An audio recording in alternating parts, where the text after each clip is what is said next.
जिंदगी इमेजिन करो जिसमें यही है इकिगाई, एक जापानीज कॉन्सेप्ट जिसका मतलब होता है जापान के ओकिनावा से आया।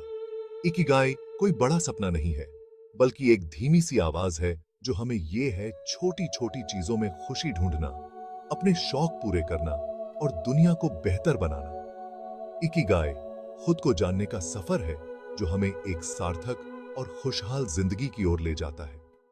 ऐसी दुनिया में जहां हर तरफ परेशानी है, इकिगाई उम्मीद की किरण दिखाता है।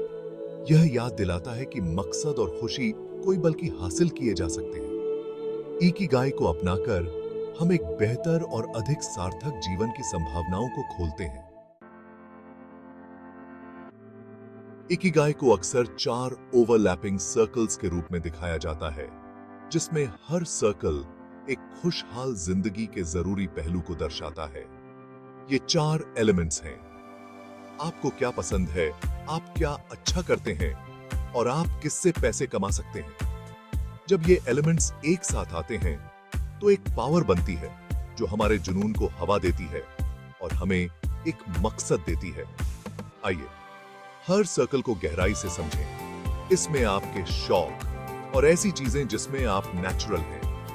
यह दिखाता है कि आप दुनिया को बेहतर बनाने के लिए क्या योगदान दे सकते हैं। इसमें ऐसे प्रोफेशंस या काम शामिल हैं जो पैसे देते हैं।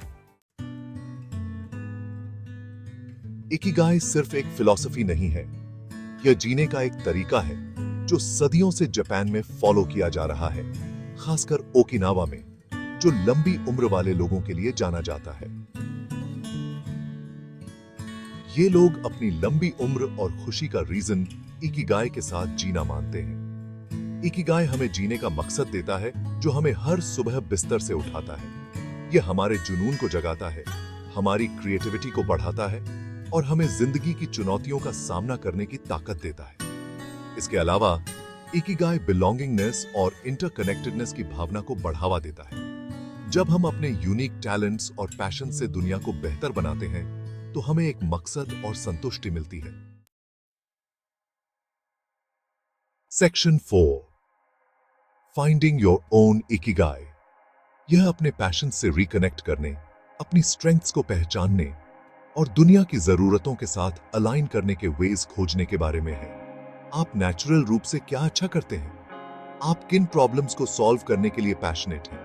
आप दुनिया पर कैसा इंपैक्ट डालना चाहते हैं? ऐसी एक्टिविटीज में शामिल हों जो आपकी क्यूरियोसिटी को जगाती हैं। याद रखें, अपना इकिगाई खोजना कोई रेस नहीं है, बल्कि खुद को जानने का सफर है।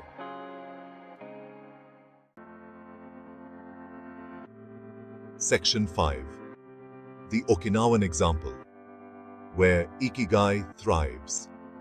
ओकिनावा दक्षिणी जापान में आइलैंड्स की एक चेन को अक्सर लैंड ऑफ इमॉर्टल्स कहा जाता है, क्योंकि यहां बहुत से लोग 100 साल से ज्यादा जीते हैं। ओकिनावा के लोगों का इकिगाई की कॉन्सेप्ट से गहरा नाता है, जो उनकी रोजाना की जिंदगी का हिस्सा है। वे सिंपल प्लेजर्स में खुशी पाते हैं, स्ट्रॉन्ग सोशल कनेक्शंस बनाए रखते हैं और ऐसे मकसद के साथ जीते हैं जो सिर्फ खुद तक सीमित नहीं है। कई ओकिनावंस 80 और 90 के दशक में भी काम करते रहते हैं और अपने कम्युनिटीज में योगदान देकर संतुष्टि पाते हैं। उनका डाइट, जो फलों, सब्जियों और लीन प्रोटीन से रिच होता है, भी उनकी लंबी उम्र में भूमिका निभाता है। लेकिन यह उनका स्ट्रॉन्ग सेंस ऑफ इकिगाई है जो उन्हें अलग बनाता है। ओकिनावा का एग्जाम्पल दिखाता है कि एक मकसद के साथ जीने का हमारी हेल्थ, खुशी और लाइफ स्पैन पर गहरा प्रभाव पड़ सकता है। Section 6, embracing ikigai for a brighter tomorrow.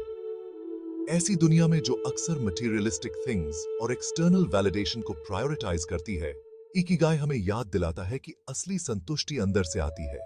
यह हमारे पैशंस, टैलेंट्स और वैल्यूज को अलाइन करके ऐसी जिंदगी बनाने के बारे में है जो मीनिंगफुल और रिवॉर्डिंग दोनों हो। इकिगाई को अपनाकर हम ज्यादा हैप्पीनेस, इंप्रूव्ड वेलबीइंग और एक गहरे मकसद की संभावनाओं को अनलॉक करते हैं। जैसे ही आप अपने इकिगाई जर्नी की शुरुआत करते हैं, याद रखें कि पेशेंट रहें, खुद के प्रति दयालु रहें और नई संभावनाओं के लिए ओपन रहें। लेकिन यह जर्नी ग्रोथ, सेल्फ डिस्कवरी और खुद से और अपने आसपास की दुनिया से गहरे कनेक्शन के अपॉर्चुनिटीज से भरा होगा।